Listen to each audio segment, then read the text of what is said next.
inicio entonces a las presentaciones y la primera de nuestras invitadas que va a hacer la presentación es Renata Turrent.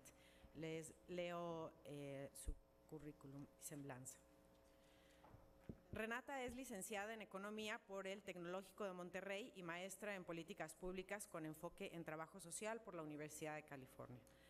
Es experta en políticas públicas y ha sido colaboradora de medios de comunicación del sector público y privado. Profesora de Desarrollo Económico y Género en el posgrado de Economía de la Universidad Nacional Autónoma de México. Renata fue asesora de la Conferencia Interamericana de Seguridad Social, donde elaboró propuestas de políticas sobre trabajo del hogar e interrupción legal del embarazo.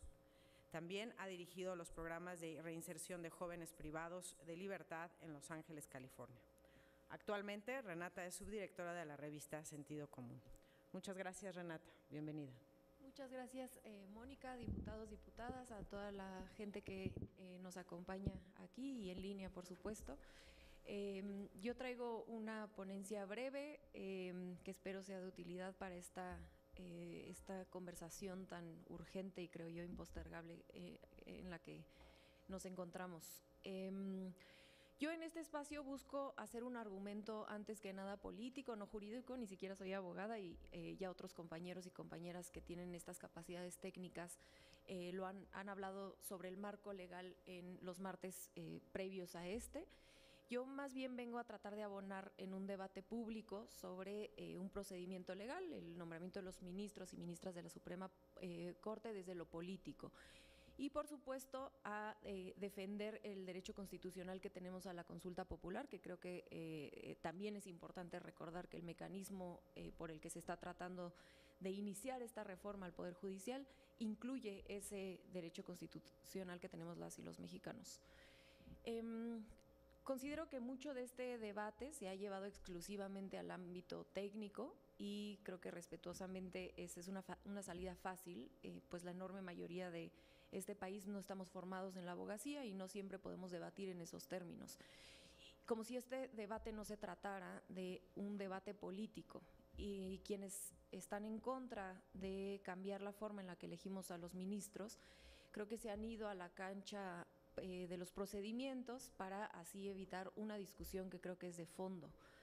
Aporto algunos elementos sobre la elección por voto popular de los ministros y ministras de la Suprema Corte. Como sabemos, la elección de los ministros hoy es una elección indirecta, el presidente propone la terna, el Senado ratifica. Hay que analizar cualquier crítica considerando esto, que la elección ya es por un voto indirecto. El hecho de que lo proponga el presidente y lo elija el Senado suele incrementar o supuestamente la afinidad política de quienes están o llegarían a la Suprema Corte, que es uno de los argumentos por los cuales se está en contra o parte de la opinión pública está en contra. Pero esa muchas veces es una simplificación de la idea, no se está proponiendo exclusivamente una elección democrática de cualquier ciudadano. Claramente yo no podría ser una ministra de la Suprema Corte, sino de un perfil específico que cuente con las características técnicas y yo incluiría éticas necesarias para poder cumplir con este encargo. Es posible que aceptemos la elección directa de ministros y además impongamos requisitos mínimos para que las personas que sean votadas puedan ejercer su trabajo de manera correcta. Igual como sucede con el presidente de la República u otros puestos de elección popular que también tienen algunas restricciones. El caso del presidente, pues por supuesto de edad, ¿no? Por ejemplo. Creo que es importante resaltar que a diferencia de los otros dos poderes, como bien sabemos, sí existen mecanismos democráticos para sustituir a quienes no están funcionando. Los mecanismos de control de la Judicatura Federal, además de todo, son prácticamente nulos. Y para el grueso de la población, me incluyo en este grueso, es una caja negra. No tenemos ni idea de cómo funcionan, mucho menos de quiénes y cómo se pueden sancionar, contrario a los otros dos poderes. Me gustaría a mí detenerme a analizar brevemente algunos de estos argumentos más a fondo. Quien se opone a la elección por voto popular porque están sujetos a cumplir con lo que se comprometen con la gente, es decir, ese miedo a decir, bueno, es que si se comprometió a esto con la gente, eso puede ser quizá violatorio de la Constitución, está evitando el debate o ignorando que hoy en día las resoluciones de la Suprema Corte muchísimas veces son políticas y ni siquiera siempre apegadas a la Constitución. Esto ya sucede en México y sucede en prácticamente todo el mundo. Insisto, los ministros y ministras de la Suprema Corte son puestos políticos también. Hay muchos ejemplos de estos fallos, estas resoluciones de la Suprema Corte, cuando se negaron a amparar a los campesinos despojados por las mineras canadienses o las eólicas españolas, por ejemplo, el caso del ABC, el caso de Ernestina Asensio, el actual encubrimiento de García Luna mediante la liberación de los recursos de su esposa, un largo etcétera, ¿no? Y son solamente algunos ejemplos que muestran, insisto, que la Suprema Corte también es un poder que actúa con intereses políticos. Y entonces el debate no es si la Suprema Corte hace política o no hace política. Ese es un falso debate porque todos y todas sabemos que sí lo hace. El debate verdadero es, dado que se hace política, preferimos que respondan a poderes fácticos o que respondan al pueblo de México. Y yo me inclino por la segunda. Otro argumento, uno de los argumentos, es que el método de selección por voto directo no nos blinda de malos ministros. Bueno, claro, tampoco la elección del presidente nos blinda de malos presidentes. Ahí tuvimos a Fox, Calderón pues se la robó, pero tuvimos a Peña Nieto. Por supuesto que cualquier elección popular está sujeta a que el pueblo nos equivoquemos en estas elecciones. Ningún método democrático garantiza eso. Pero yo, en lo personal, confío en el pueblo por encima de las élites económicas, que son quienes suelen impulsar a ciertos ministros y ministras. Y no solo eso, creo que además el voto popular nos otorga la herramienta y la posibilidad de premiar y castigar comportamientos que beneficien o afecten a las mayorías, no como lo tenemos ahora.